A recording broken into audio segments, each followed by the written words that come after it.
future which hasn't yet been written. Vox Machina, your world will be destroyed. This can't be happening. If we want to save it, we have to go to... Hell. Buckle the fuck up. We shouldn't be here. Won't be needing jackets? To pull this off, we're gonna need all kinds of miracles. What is that thing? Hold them off as long as you can! Vox Machina shall burn. That's a big problem. I'm a maniac! It's time to kill me! And I'm an even bigger one! Ready? No, but do it anyway! I'm ready to die for the people I love. We have to believe it's going to be all right. And if it isn't, then nothing matters. Vox Machina, you are now bound for eternity. They got some plush chairs in this bitch. It's okay to be scared. We can face anything if we're together. Oi! You think you can catch us, Dingle Dick? Maybe don't mock the murder man?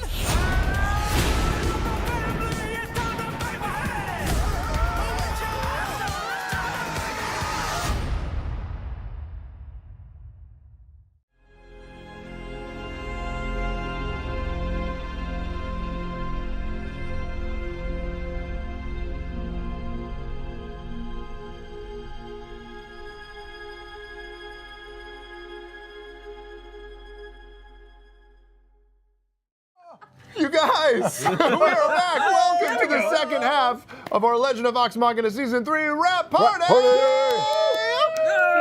The show where we continue to give you a glimpse behind the scenes into the making of Season 3. And later, special guest Eddie Gonzalez will join us to talk about bringing the dragons of the Chroma Conclave to life. But first, Marisha, Matt, and Laura, in no particular order, are here with me and Travis. The entirety of Season 3 is out, and we have a lot of ground to cover. Just a little bit. Before we talk, spoiler alert, we're assuming you've seen the show. Yeah. So if you haven't, stop the tape right now. Go, it's out on Amazon Prime, find it watch it twice, and then come back and watch the show. That's the way to engage with this. Yeah. Do you think people ever actually do that just to like torture themselves? Watch it twice? Watch like the behind the scenes of something they've never seen yet, just to... That sounds like Think when people I do watched Fast and the Furious 4 before I watched Fast and the Furious 1. That's true, you did. Yeah. And you were so confused.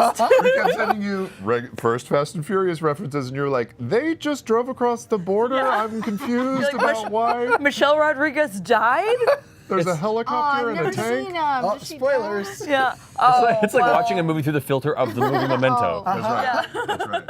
Anyway, that's a different show. It is. This is our show. Hi, welcome. And it's the back 6 episodes of Season 3, which means nothing bad happened. It was lighthearted. Happy. It was just a jaunty walk through the park. Yeah. This is why we had Liam on the first half of the rap party shows, because he's already sad. We didn't want to make him sadder. You guys can take it. Wait, who said that? No. Also why we had Taliesin on. Also why we had Taliesin on, I because zoned now out he's not for a needed. second. I can tell. Sorry. She's still thinking about Fast and Furious. Oh no. Do we have that electric fly swatter? We might need to do a power recycle.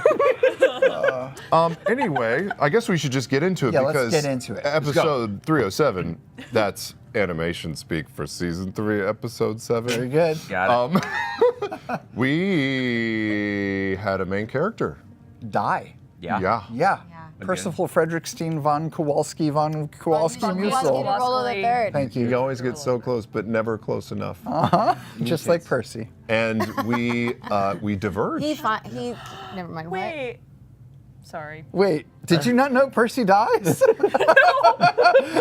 Matt made a "he never comes" joke under his breath that I was reacting to. Yeah. And I was making he finds the clit.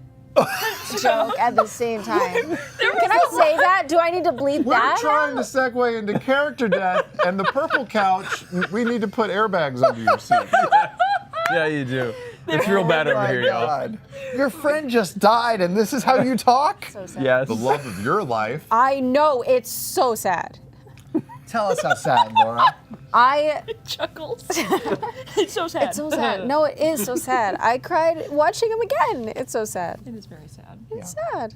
And we should talk about why we diverged from how it was in canon. Percy went down in that famous fight with Ripley, and then she was held down while we all trained our Destroyed biggest her. blasts and annihilated her in one quick And then it was go-round. over. And then he was quickly brought back. Yeah, but we wanted to, this is drama. We have to stretch this out Yeah. like taffy 100%. and spread it over a whole season. Yeah, the rules, the magic in the game, sometimes make it very easy to recover and bounce back from that, which is great for comfort at the table and for the speed of gameplay for your players. But when it comes to being able to revisit these elements of the story, to try and tweak it and shift it, not just to really draw out the drama and make things have weight and cost and stakes, but also to surprise some of our audience that had watched the original campaign and knew it was coming. That, for me, was the best thing when we were pitching it, is how much our audience was going to be like, what do you mean? Why is there a funeral? Yeah, we're coming back and Pike's going to be healing him, right? What are the candles at the bottom of the sun tree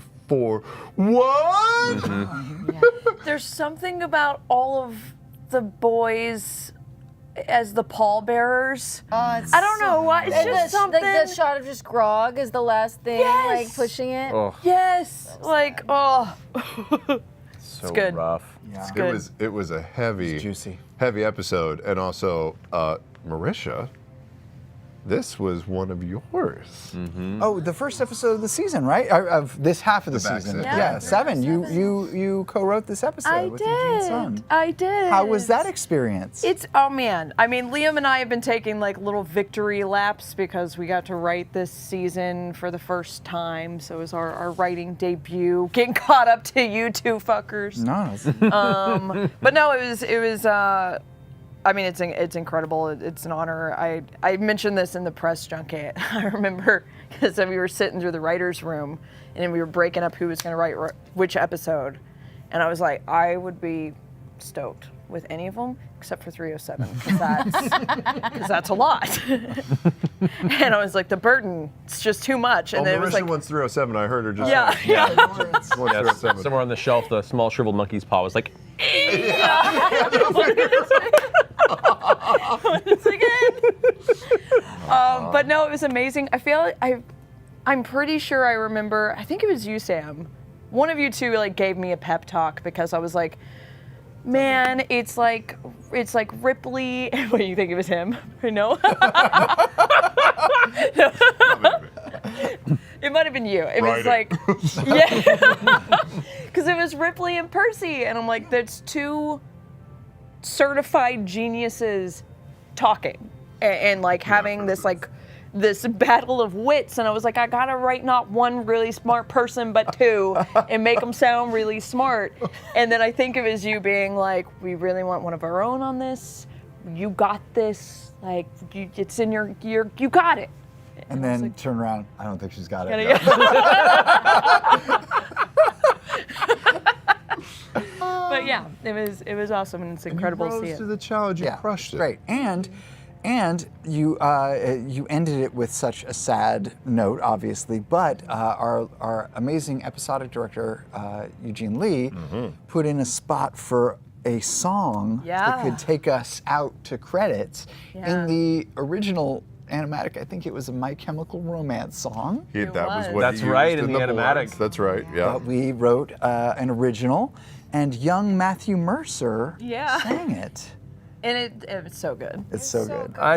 I'm glad you think so. It was awesome. I hope so. It was unlike anything I've ever heard. It choked me up hard. Back and forth there was of deciding like, should there be lyrics in this song? Should it just be music? Should you not hear anybody talking during this song? Should it There were so many iterations. One had no music or sound. One had no dialogue. Like we went back and forth and back and forth. Matt singing like blasting, and you just see lips moving. Which that was a cool version. It was. Yeah. It was a very. It was interesting. There was a lot of discussion about what would work best and wanting to make sure that this scene had the weight that best facilitated the emotions, but also felt unique against other moments in other shows, and even our own show, in which serious loss is occurring and there's realization. And to try and make that all fit, I was uncertain about it too until I saw the final bit and was like, okay, no, this works really well actually.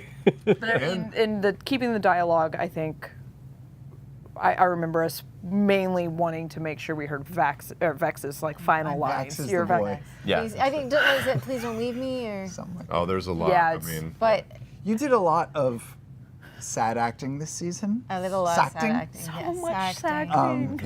In 308 at the funeral. Cracting. It was cry acting. Cry acting. Is wacting weep acting? But at the funeral, you had tons of emotional stuff to do, or after the funeral anyway. How was that for you? How do you get in that space with all of us in the room with you? Does it suck? well, and there's No, it doesn't. It doesn't suck at all. It actually, it's like you forget that everybody else is in the room. You know what I mean? But I mean, I will watch any scenes where she's going through that emotion, and I'm crying again watching the scenes, not because I'm like, oh my God, my performance is so moving, but because I'm feeling the emotions again. It's like it's a trigger response in the brain, and so like, yeah, I just was that sad when I am being Vex. It's just sad.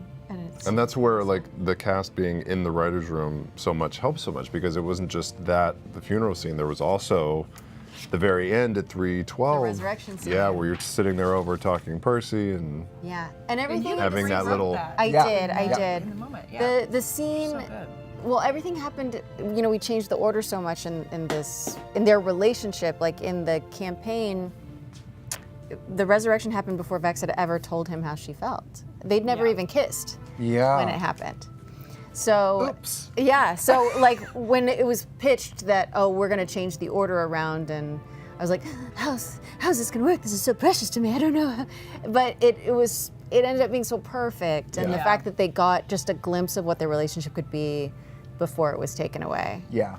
made it that much more. Yeah. And you were horrible. we kept you being like Aloof. guarded and aloof. Yeah. Yes. So I think the vibe. Yeah, she wasn't ready to express her I love feelings that yet. Percy was. Yeah, He was the just strong down. one. He was the honest one. He was so much more mature than she was. Good guys finish I love last. Percy. We're dead. I love Percy so Taliesin much. knocked out of the park too. Like, well, his exploration of the character, it's like as long as I've known Taliesin, like Percival is the character he was born to play, really. And the fact that he got to create a whole cloth and we all got to build this story even further with him and around him. Like, I know he appreciates it immensely, and he really kind of stepped into that plate and just does such a good job with it. And he was dead for so many episodes. Think of all the money we saved.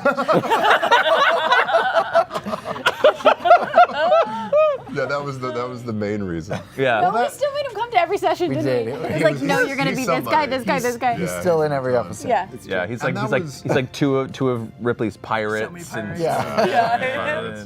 And that was also like where the diversion in the storyline happened, like making sure the audience is on their heels, they don't quite know what to expect. Even in 307, we got to see a little bit of Ripley's backstory in the beginning of the episode and dive into that, which is, you know, again, a sort of a retelling, but also a diversion in a way. As a child, and her dad was around, played by Lou Diamond Phillips. That's right. In an incredibly small role for such an amazing actor. He's so great. There's so many times these actors come in and we're like, let's just make a whole episode just for this character. Even young Ripley was Kimiko Glenn.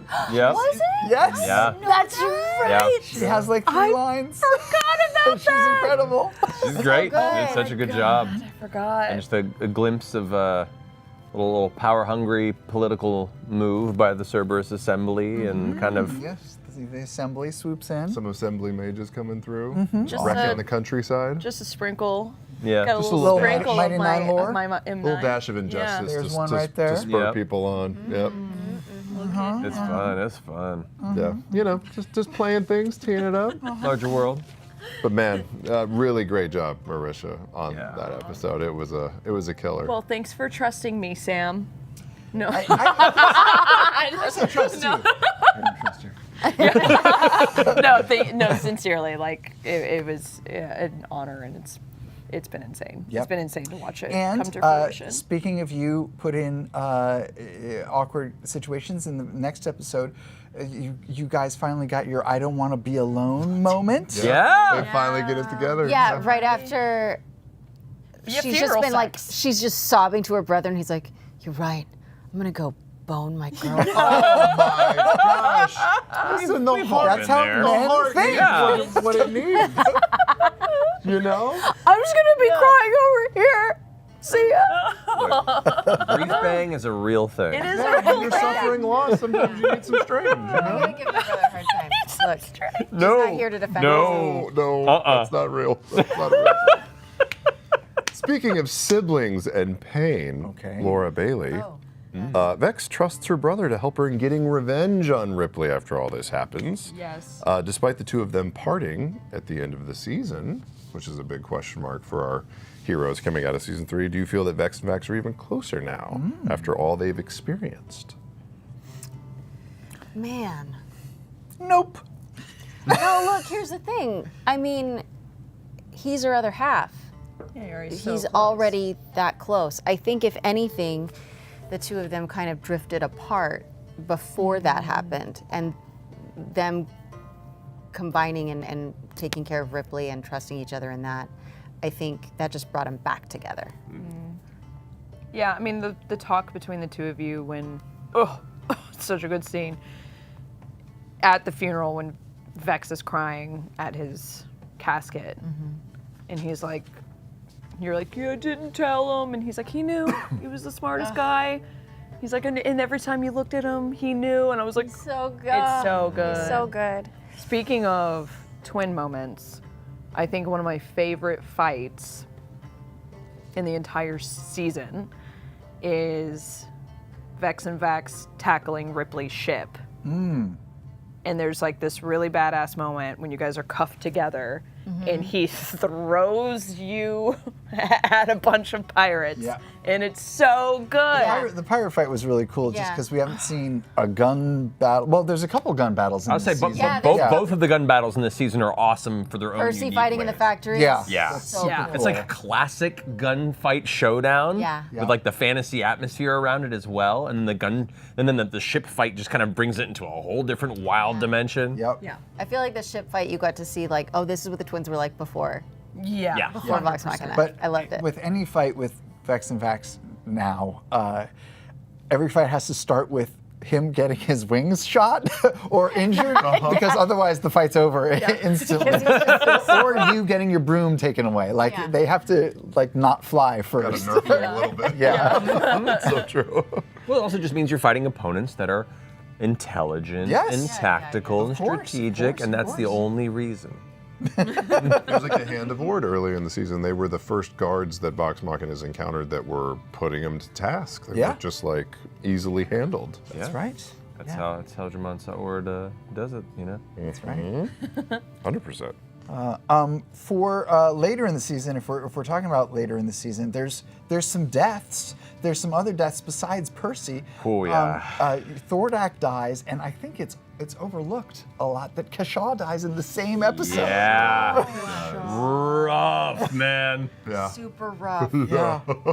I wanted to kill so many more people. I know. know. You wanted to kill You everybody are- in that was fight. insatiable. You wanted to Yeah. kill Cassandra. Cassandra was on the table for a while. Yeah, I was not gonna let that happen. He Even had an Kashaw was a issue. conversation. He was Oh, sure. bloodthirsty. Oh, yeah. At some point, How did Kashaw Will, and Zara were how going to did that die. combo go with Will? I think his word was awesome.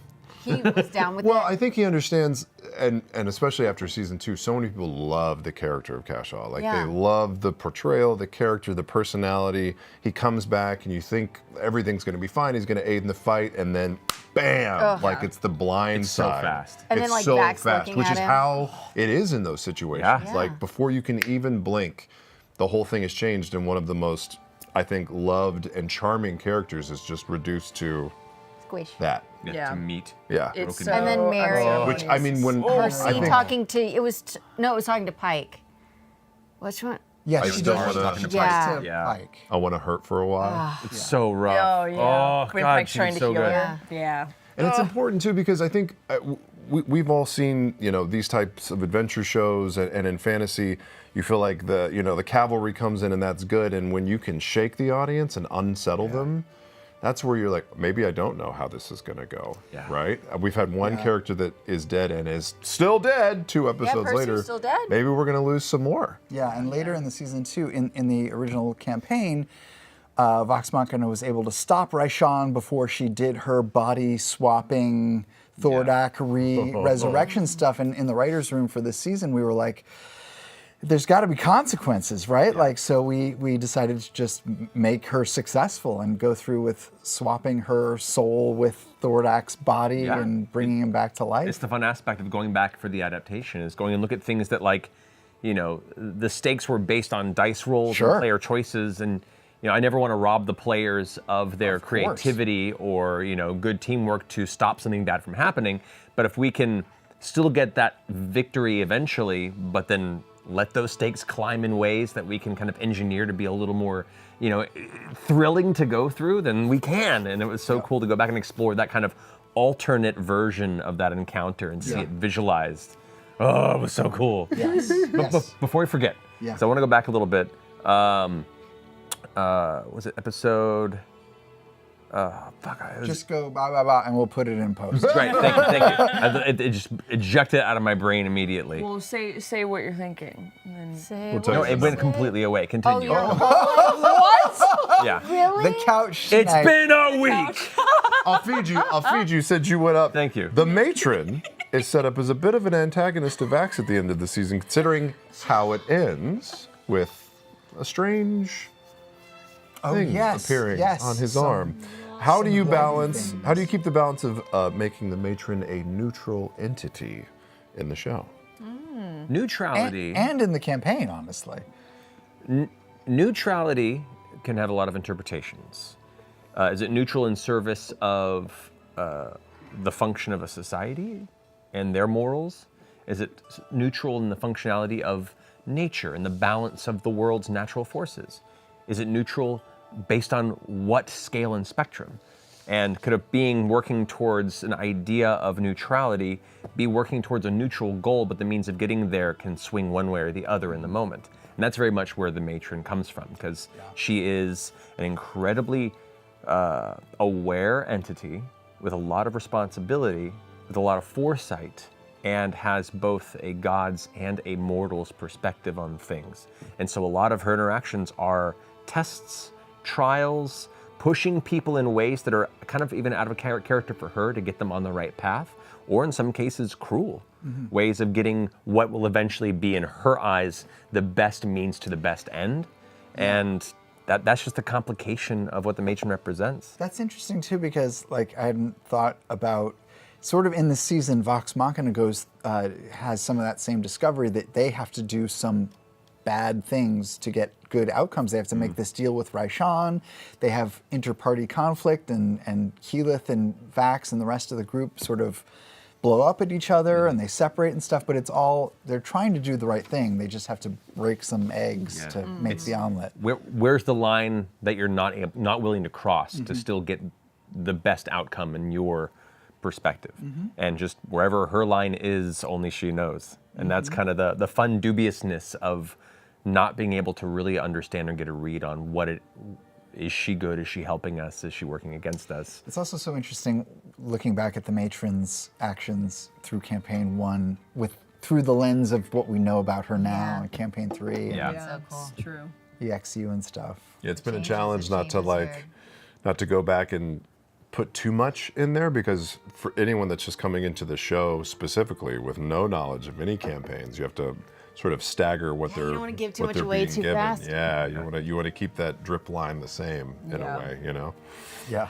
I'm also so, this is kind of an aside, I'm always so impressed and just astonished at how much we're able to fit into like a 24-minute episode, because this is just coming to my mind, because thinking about like all the stuff with like Vax communing with the matron, and then going in to rescue Percy's soul.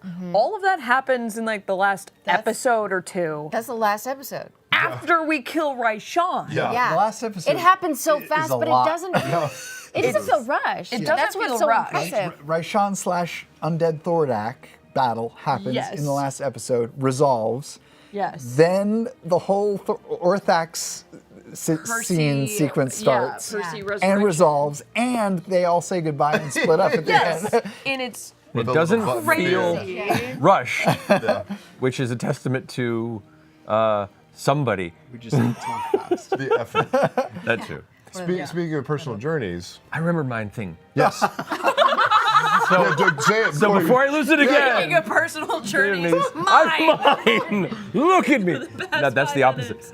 No. I was gonna say Vex returning to her father. And it's Yeah. You know, and in Singorn, 309, and getting and having the opportunity to more or less show that not only has she become more than he ever thought she could, but none of it was for him or his approval. Yeah. It was only for herself and her brother, and then getting to force him to face a lot of his choices and his reasonings, and through that, essentially convincing him to lend towards the Sultan Thordak. It turned out so good. It did, and I think in her first episode in season season two, where she sees her father for the first time, I think when we were brainstorming that episode, my instinct was to just have her resolve the whole relationship with him, and then I think you were like, nah. Nah, they don't resolve. We're gonna save that for some other season down the road. And I was like, what if we don't get another season? You were like, shut the fuck up, Sam. Just like And then I gave him a swirly. And you learned.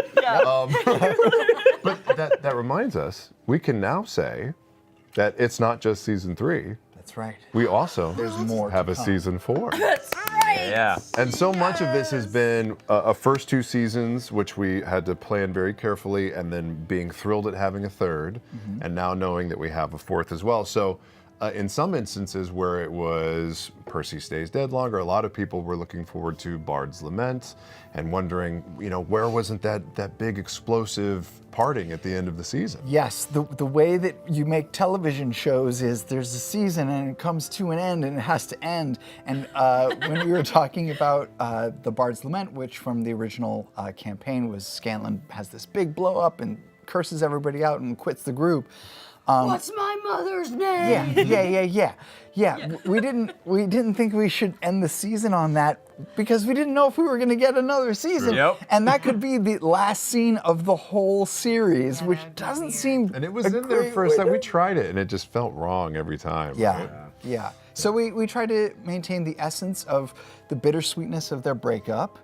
And Vox Machina does go their separate ways, and we'll see what that leads to in season There's 4. a whole other season after this. And possibly there's a way to still honor that moment in future I seasons. doubt it. And I don't know if anyone cares about It's your gone. character that That's much. true. But you know who I care about? Keyleth. Done. And I wanted to ask, because in the campaign, we never got to see her Earth Ashari ritual, but we fully get that in this show. How did it feel to have that incorporated into the show and be such an enormous turning point for So, Keyleth? I mean, it's so cool. The animators, just fucking crushed it. It feels like that Cerebro moment, you know? Oh, good rep, yeah. It's so sick. But yeah, because that was in our, 6-month gap or something like that. So getting to dive into Terra was super super cool, and I love the way that it was handled because I think it gives such tangible context to these spells that in D&D Instead of just picking a spell off of a list, you Right. have to earn it. Right, when we're playing the game, it's just this thing that has a paragraph, and it's and you commune. I just learned it. Commune with the I hit a world, can see milestone. things. I level up, yeah. So I think putting all of this emotional weight behind it was, it was really cool to see. Yeah, it was fun. You did so much screaming and yelling. I'm sorry. So much. I do so much screaming. I do so much barfing. Screams and barks, I think, more than anybody else. Barks a lot in this too. show. She does. Yeah, Ashley, She should get that Ashley checked doesn't out. scream Somebody a else in the lot, other show. Ashley does She should see a doctor. but I think you screamed more this season. Yeah. I feel like I remember like reading the scripts. I think I remember talking to you guys and having concerns like this is like an entire episode of me being like, oh, God, ah. And I was like, is it gonna get tired? Yeah. Is it gonna be too much? Yes, it will. Once Laura's like, bitch, I was on Dragon Ball. You didn't pass out in that booth. You did not work hard enough. Oh God, that's so toxic. Yeah. But also, Keyleth went from really timid and unsure of herself in the first couple of seasons. Now she's throwing her weight around. Her friends aren't listening to her. She's taking command of everybody. What was that like, having that arc really start to now take on a new shape? Man, she's. I mean, over the course of the campaign, you can be a little bit more of like a slow drip about it. So, I like all the beats were very intentional, and I like kind of like seeing it. And we had those type of moments in the campaign too, where it was like Keyleth kind of butting heads against the rest of the group. Yeah. So I think it was honored really well here. And I feel like I got to give a shout out to our amazing voice director, Mary Elizabeth McGlynn. Yes, the best. You and she work really well together. Yeah, and she did a very good job, I think, at being able to like help me pace, Keyleth's growth throughout these sessions. So yeah. My favorite Keyleth moment in the season, I think, is the Keyleth talk through plants Skype. Oh my God, it's so good. Where the tree just Come to Pyra, please. It's so good. Which was not in the script. Yep. It was a full ad lib, and we were like, we're keeping that shit. Yep. The tree is gonna say, please. God, It's so Vax's terrifying. reaction to her on the beach. Oh, what the hell is What the that? hell is that? It's so good. Everyone's reactions were so choice. And I think even that was ad lib too. Sure. Yeah. We just had like like in the script it was like Vaxis freaks out, and man, we mess around a lot in that booth, and a surprising amount of it makes it in there, which I guess it helps us with the repeats, so we can just say it stays there. Yeah. It just comes at such a good moment with Vax too, because you're like crying on the beach. You're crying again. Again, I cry a lot. You scream a lot, I cry a lot. You cry a lot. So it's just a beautiful emotional moment, and then fucking face comes out of the sand. Yeah, it's great. Beauty of the Titmouse team. It's true. And Maddie, we crushed all of your beautiful Conclave dragons. You did. Sorry. And my Shadow Demon. And your Shadow Demon. And your Ripley. Which is Orthax in, I guess it is 312. The shots of Orthax, like huge. And looming. Oh my God. You see the perspectives so within that realm. good. It's so fun. So good. Yeah. I'm gonna miss There's like that boy. one shot and like Vax is reaching and Percy's there and Orthax is, and it's just like this wind blowing. Yeah, that It's- meant he's like a storm front. Yeah. How did you feel seeing all of the allies come together behind Vox Machina? Oh, it was incredible. Yeah. I mean, well, it's easy to describe it in a campaign when it's just me using words to try and make it feel like armies of thousands of soldiers, and you see these people, and then that moment comes in animation, and we're like, I'm sorry.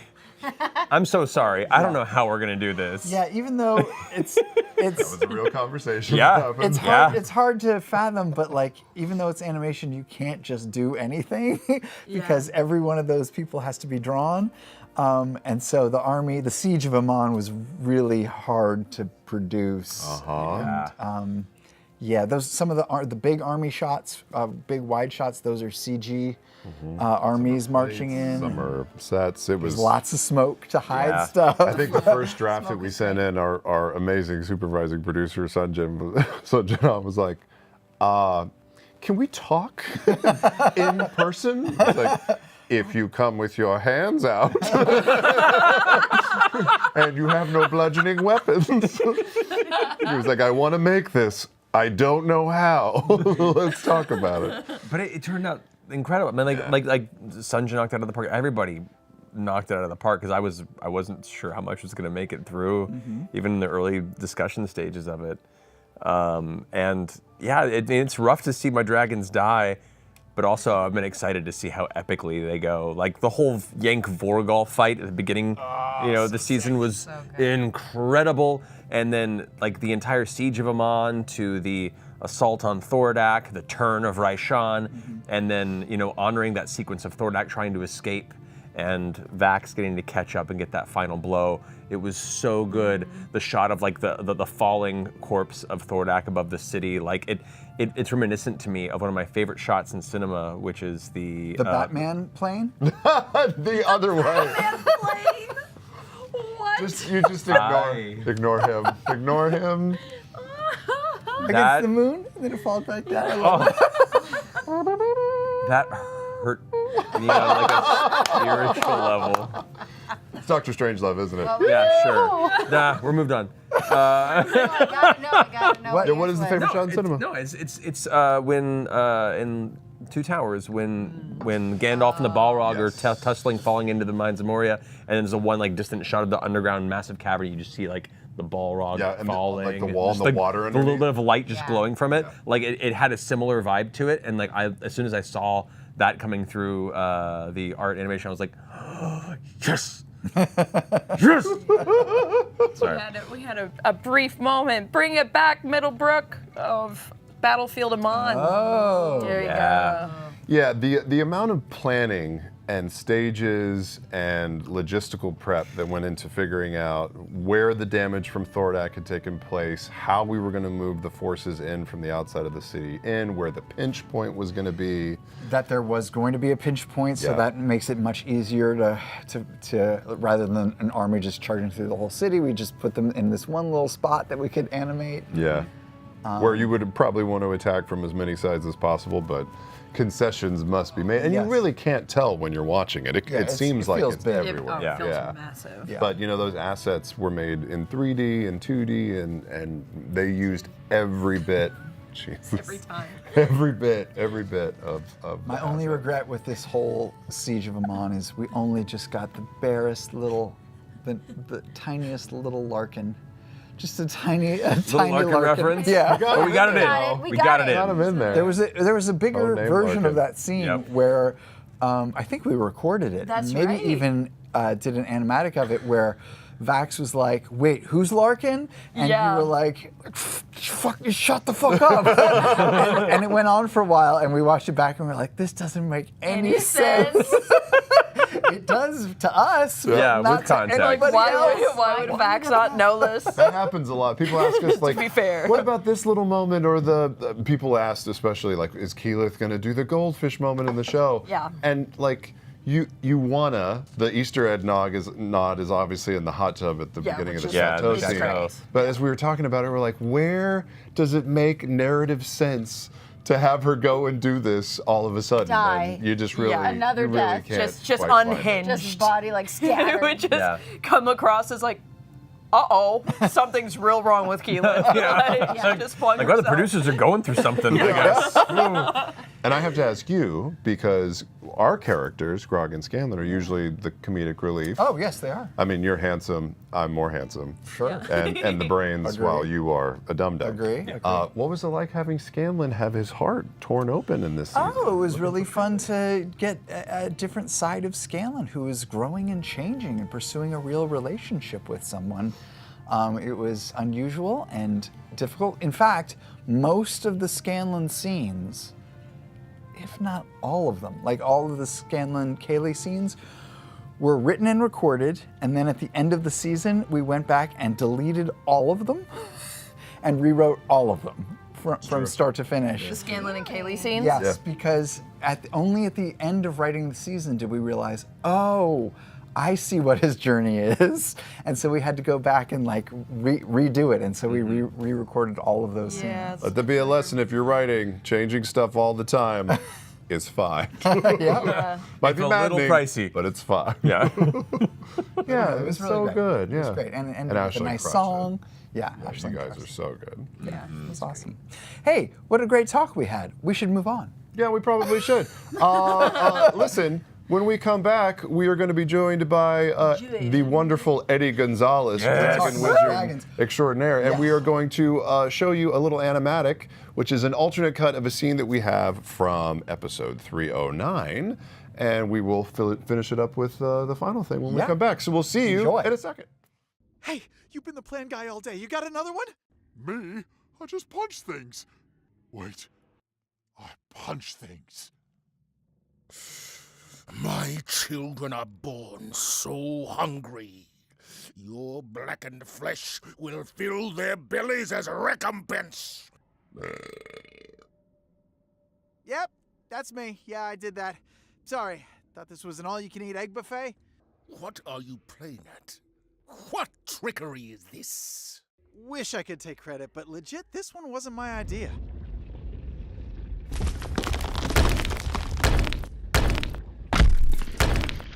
Fool! You don't know what you're doing! Never do. You defy our king! We're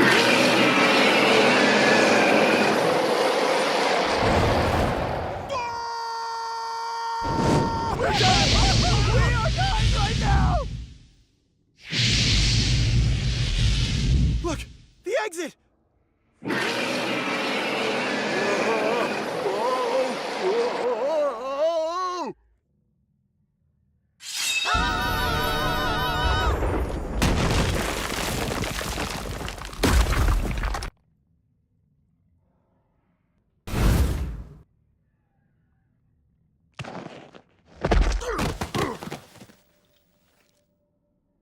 Oh, what a ride! We're back. Top secret, you guys. Sam drew all of that animatic. Did. Yeah. That was him. Did. And a series of sketches on his fridge. No, that was an animatic, an early version of that scene. You'll notice that a lot of the dialogue changed and it got shorter and we hope better and funnier. 100%. Absolutely. And we are also now joined by the Dragon Wizard Whisperer extraordinaire Eddie Gonzalez. Eddie Gonzalez! That's a lot of praise. Now, listen, there is a reason that we asked you to join because dragons were so big in all 3 seasons of the show, and we quickly realized, I think, along with the Titmouse team, that we really wanted to up the game as much as we could and how they were shown, what they could do, and also how they could act and emote. And I think we can say that that would have been impossible without your talents. It's true. It's true. Before you talk, though, I think we have to watch the final version of what that animatic turned into. Oh, yeah. But now at least they know who's responsible for doing it. Play that. Play that clip. Hey, you've been the plan guy all day. You got another one? What, me? I just punch things. Wait. I punch things. Who did this? Yep, that's me. Yeah, I did that. Sorry, thought this was an all-you-can-eat egg buffet. My children are born so hungry. Your blackened flesh will fill their bellies as recompense. Oh yeah? How are they gonna eat me with a ceiling on their heads?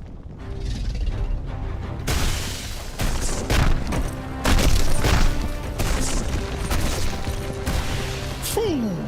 You don't know what you're doing! Never do. You defy our king!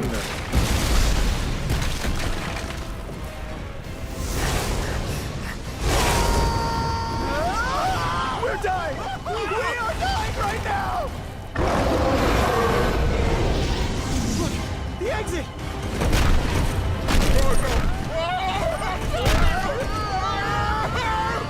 Run!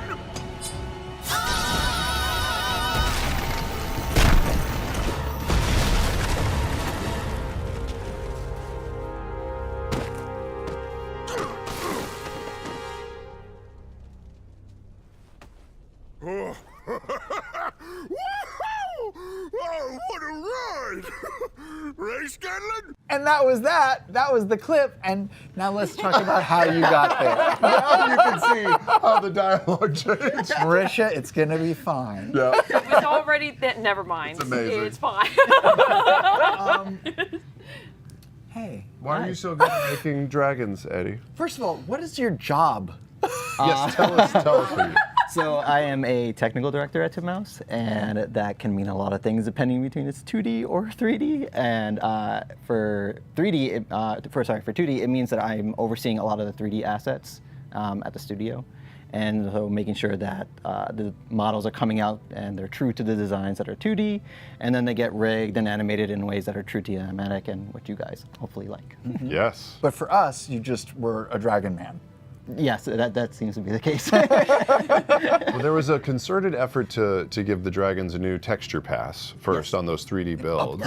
An upgrade. And then, There they are. yeah, look at that. I think in the previous season we showed an asset where it was just like a 2D lineup, and this is them fully rendered in 3D after we brought it all in-house. And this is just How spectacular. many hands touch these things? What do you do? Which part is you and which part is other? Okay, people? what you're seeing right here, I just posed them. You posed them. In regards to the assets before that, it's modeling comes first, and I know that Josh Brock was our modeler for a lot of these. I think some of them he did not. I don't think he started Riegel.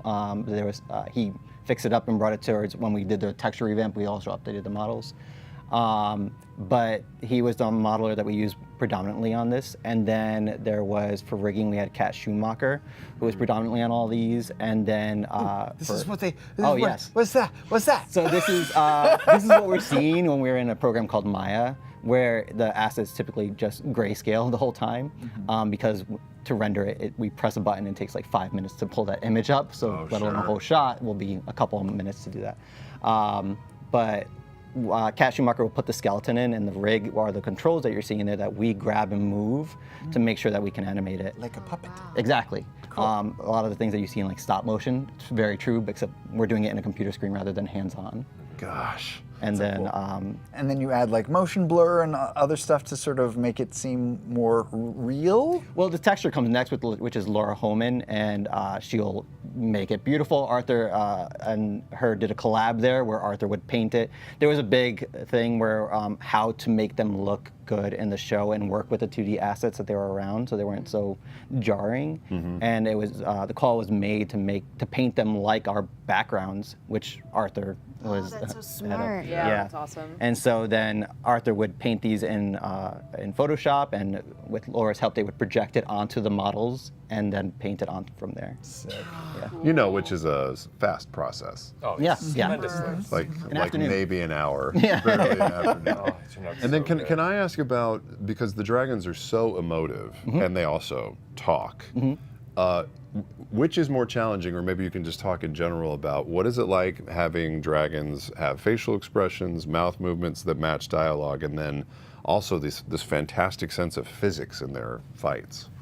So that's like a whole process. I would say dialogue is definitely the hardest because we are used to watching ourselves talk and mimicking our own anatomy when we're doing that. So when you have a snout, that's where it changes the game. Yeah. You Yeah. can quickly become Muppety.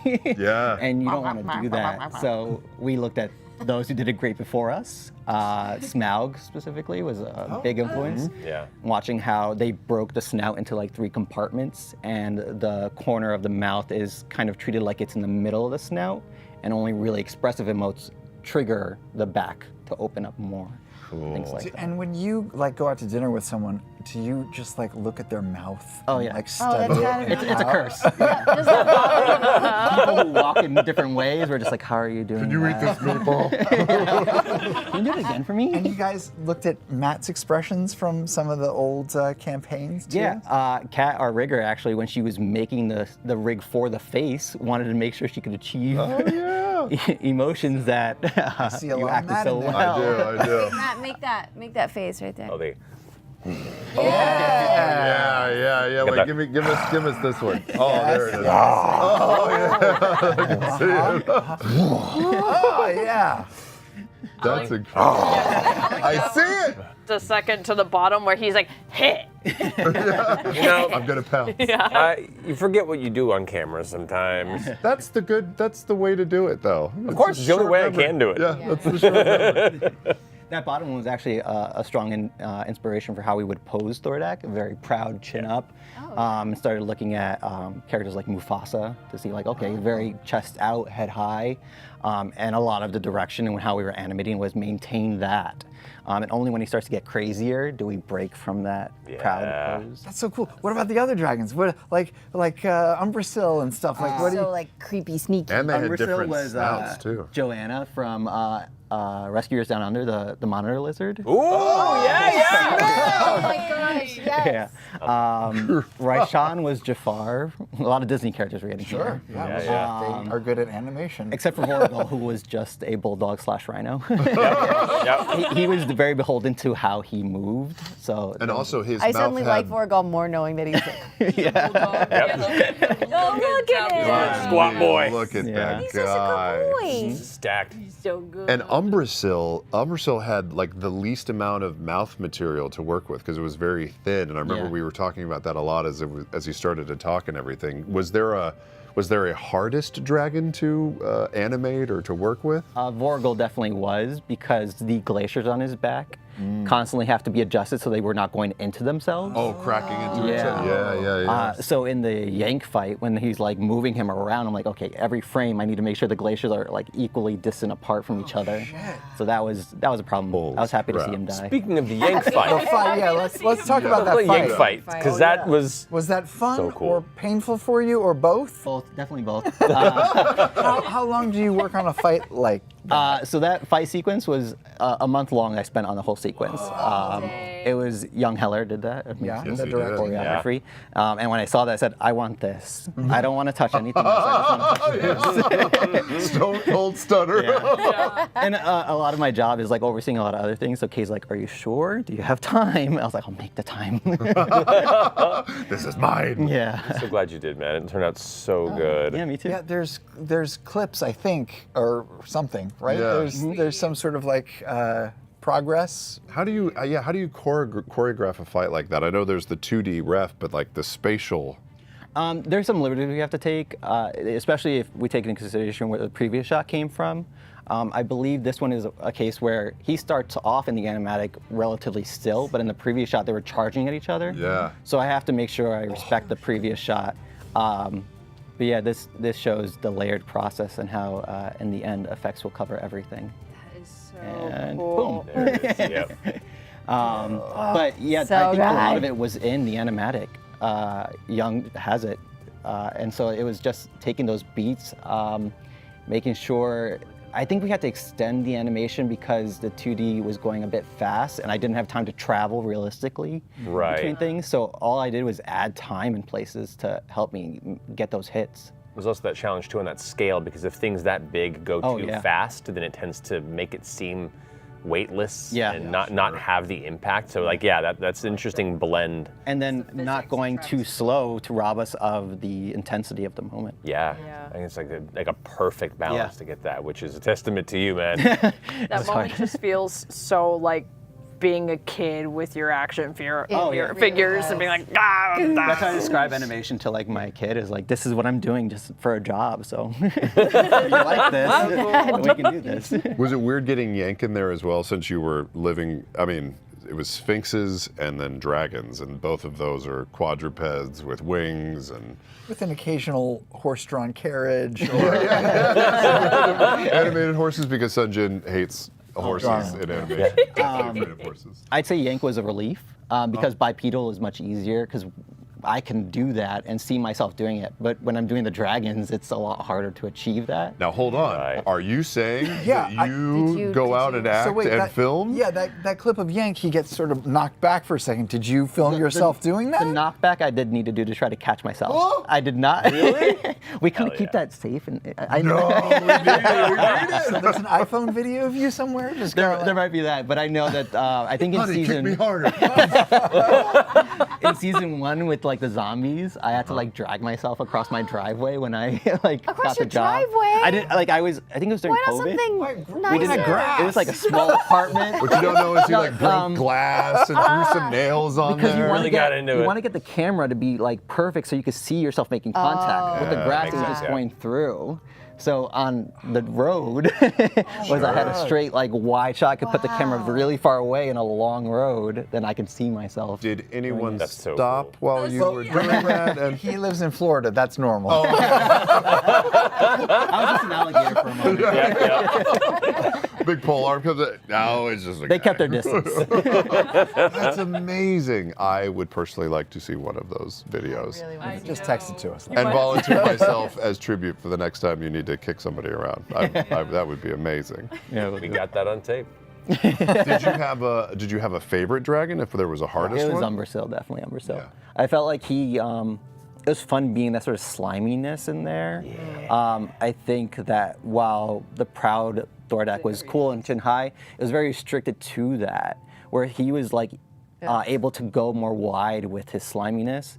And I think he was also what we considered the more dexterous dragon. Yeah. So we were able to throw him around a lot more and play with his wing flaps in a way that felt like, I don't know, that when he was doing all the barrel rolls out of the sky and stuff. Yeah. The way he That moves was is really fun. Yeah, I love it. The acid drippies. Oh yeah, I playing love with the this boy. frog And his creepy. frog throat. Yeah.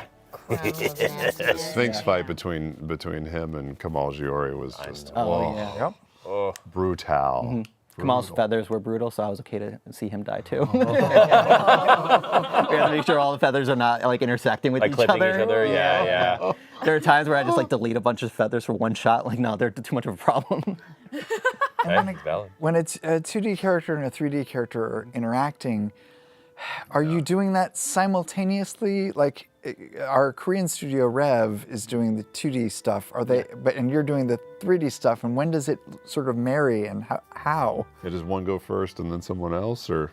I think we're all like driven by the boards first and foremost because they're so good. And so if we get them first, I think in season 2 it was a bit like at the same time, but that's when we were playing catch up with the whole dragon assets and stuff. And then season 3 we had our pipeline figured out, so we were able to do animation early enough where we would send them an outline pass, and they would use that to inform their 2D characters what they're doing. And then we would use like 3D proxies, which just look like crash dummies. Yeah. Oh, I've seen some of those, yeah. And so we would use them and try to like match what the boards are doing, so we're still staying true to what's happening and what where their eye line is.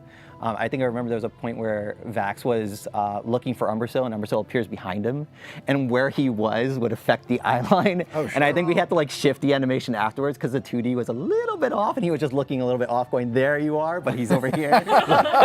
Should have left it in. Yeah. There you are. Exact words. Over here. There you are. So funny.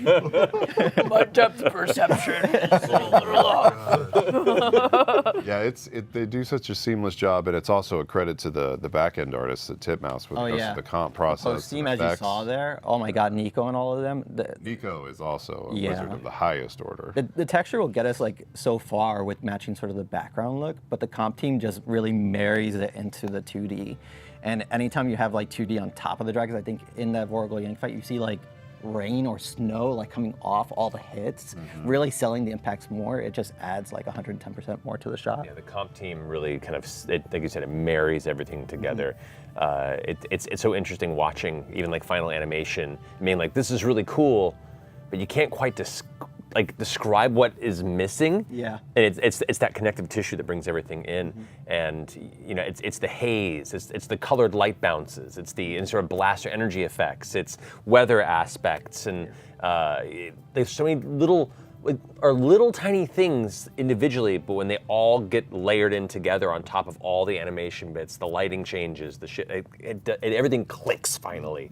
It's so cool. I do feel like Titmouse, of all the animation studios that are out there, they have lighting on lock. Like the lighting from Titmouse is just so good. All the like dappled lights, through the trees. It's when so you and Vex were in the trees and it was coming through and hitting you guys, the fireflies that are fireflies. There's the moment in 307 when Percy is talking to Vex and Yes, like there on Glenshore, and then you go into the shadows. Shay. Oh, it's so good. Don't step away. Embrace his love. Keep him alive.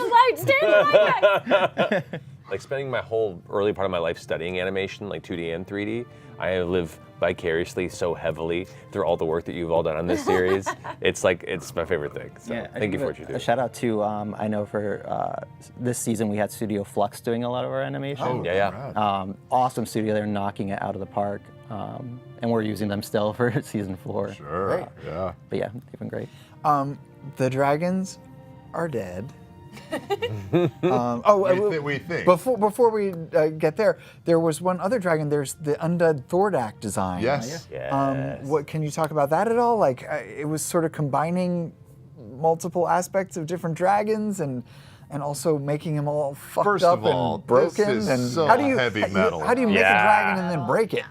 I know that we used the same modeler, Josh, to transition the other Thordak model into this one.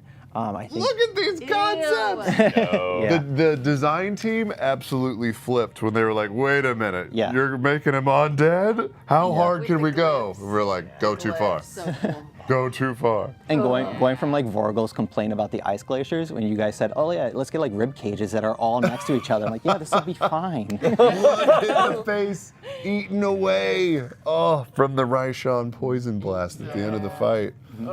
By the way, shout out. Raishan takes over Thordak's dead body, and it's mostly Cree Summer doing, the voice, but LeVar Burton is baked in there as undead Thordak. And it's super cool adding that base layer, and it was an honor to get him in the booth too. 100%. And that was a request from Lance's wife. Right. Yeah. It's interesting, the night that I finally met Lance for the first time, shortly before he passed, was at the Picard premiere. Yeah. And I was there when Lance and LeVar met and shook hands for the first time, and Lance got to tell how much of a fan he was. Yeah. And so having that also come full circle for having his wife request LeVar to finish out as undead Thordak for that sequence, it was a very wonderful way to pay homage. Yeah, 100%. awesome. Yeah. So are you happy to see the dragons dispatched, or you missed that?